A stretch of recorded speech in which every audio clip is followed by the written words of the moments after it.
Eu sou o Ronaldo Corrêa de Brito, eu sou cearense, de uma região do Ceará chamada Sertão dos Inhamuns. Eu nasci nesse lugar um tanto inóspito, de cultura medieval, mantido dentro dessa cultura ibérica, tal como veio desde o descobrimento.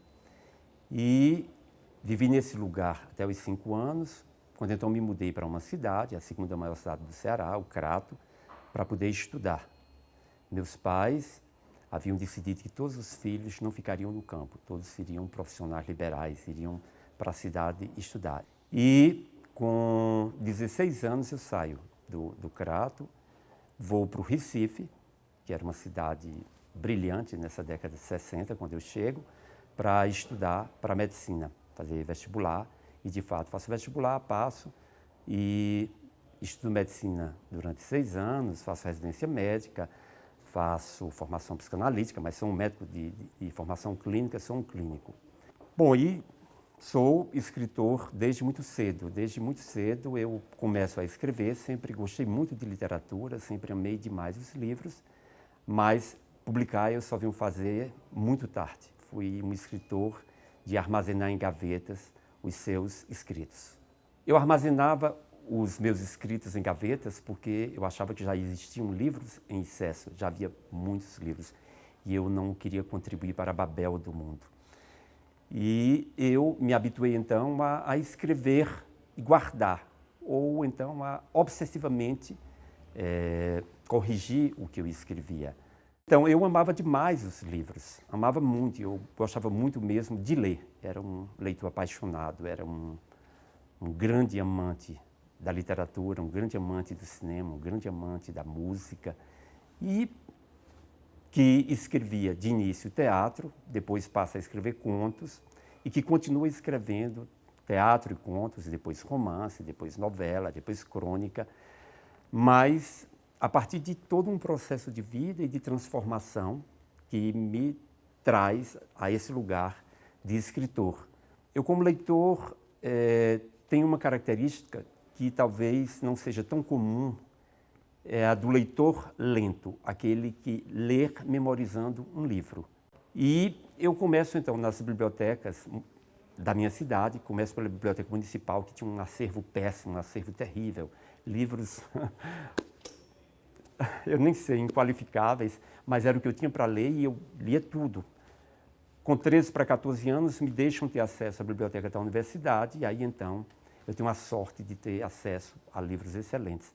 E quando eu chego no Recife, eu tenho a sorte de frequentar um mundo muito culto. Eu sou aceito dentro de um grupo de intelectuais, dos quais faziam parte Ariano Suassuna, Ângelo Monteiro, Marcos Acioli, o pintor Francisco Brenan, o gravurista Gilvan Samico, músicos. E aí eu, embora fosse um menino mesmo, de 18 anos, eu entro nesse grupo como ouvinte, como alguém que se educa de ouvir e de ver.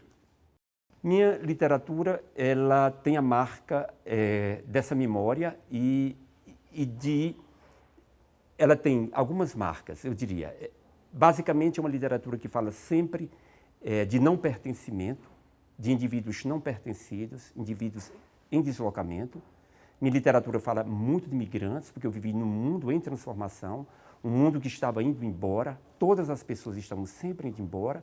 Então eu trato de memória e trato de ruínas, e trato de movimento. A minha literatura tem essa marca de movimento, de homens que não estão em nenhum lugar, que não pertencem a nada, que não pertencem a ninguém, que estão permanentemente se deslocando, inquietos, perplexos, diante da modernidade, da contemporaneidade, homens que carregam um peso forte do arcaico, do tradicional e que buscam um lugar dentro desse mundo pós-moderno.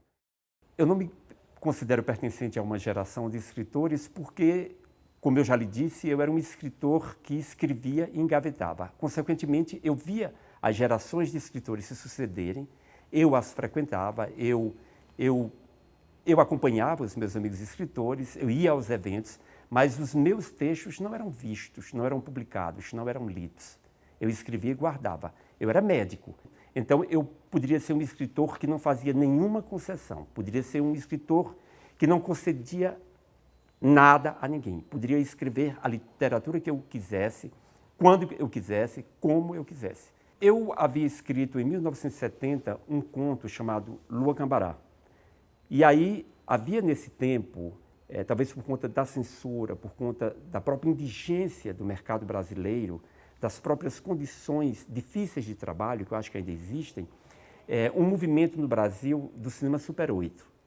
E aí, uns amigos aqui de São Paulo propõem, junto com outro amigo meu de lá do Recife, que tinha vindo estudar aqui em São Paulo, de adaptar para um filme longa-metragem na Bitola Super 8, uma coisa extremamente ousada, doida, coisa de jovem mesmo, esse texto Lua Cambará. Esse filme depois é copiado para a Bitola Betacam e é mostrado na TV Educativa, na TV Cultura, e acontece de dois intelectuais daqui de São Paulo verem o filme e se encantarem muito, que foram Antônio Cândido e Davi Arguti Júnior. Davi Arguti escreveu muitas vezes sobre esse filme Lua Cambará e, numa das vezes em que ele escreveu, ele publicou num livro em homenagem a Antônio Cândido. Em 1997, eu publico um magro livro de contos chamado As Noites e os Dias, e me lembro que eu nunca havia escrito a Davi Arguti Júnior, agradecendo o que ele havia escrito sobre o Lua Cambará, e então, isso já fazia 20 anos, e eu faço então uma carta mínima agradecendo o que ele havia escrito e mando um livro para ele. Ele acha aquilo tudo absurdo, esse tempo completamente louco, que alguém possa fazer um agradecimento 20 anos depois, mandar uma carta sumaríssima, mais lacônica do que os textos, os contos. E aí, então, ele me telefona e diz: olha, Ronaldo, você está escrevendo no escuro. Eu acho que você está escrevendo contos que o Brasil precisa ler.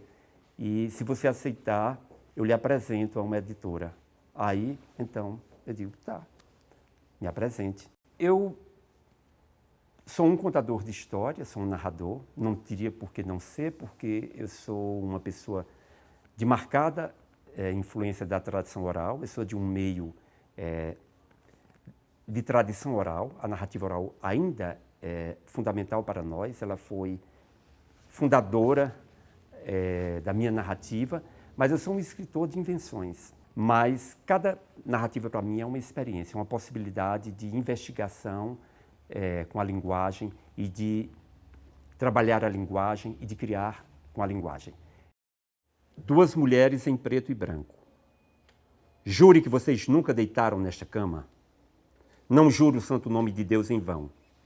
Recitou meio grogue a lição de catecismo decorada na infância, apenas para dizer alguma coisa, deixando um vácuo após cada palavra, como se quisesse dilatar o tempo.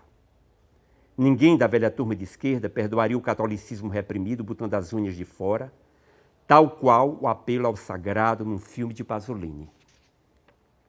Para que precisava de tempo? Quem possuía a chave do jogo e da porta do quarto era Letícia, e mesmo ela não passava de uma suplicante, alguém conduzindo um barco à deriva. Sandra pensou nessa imagem gasta, já não alcançava um raciocínio simples, a álgebra de 2 mais 2. Perdera a noção das horas ouvindo toque de relógios. Os ponteiros não paravam um segundo na casa. Nem lá fora, onde o sol se pôs e as buzinas dos carros diminuíram com a noite alta. Em vez de responder à pergunta de Letícia, Sandra queria saber desde quando Miguel colecionava carrilhões. Os relógios. Os que têm os relógios? Há quantas horas estamos trancadas nesse quarto? Disfarçou a pergunta. Se ganhasse a rua como os loucos fogem dos manicômios, a baba escorrendo pelos cantos da boca e a marcha em bloco de quem toma neurolépticos, se ganhasse a rua, poderia esconder-se de Letícia no hospital psiquiátrico da esquina, em meio aos drogados que nas sessões de terapia ocupacional pintam luas cor-de-rosa em azulejos brancos. Sentia-se a ponto de jogar pedras na lua. Não sei aonde vou, nem para onde me levam, repetia em meio ao delírio, a fala de uma paciente esquizofrênica. Para onde você está me conduzindo, Letícia?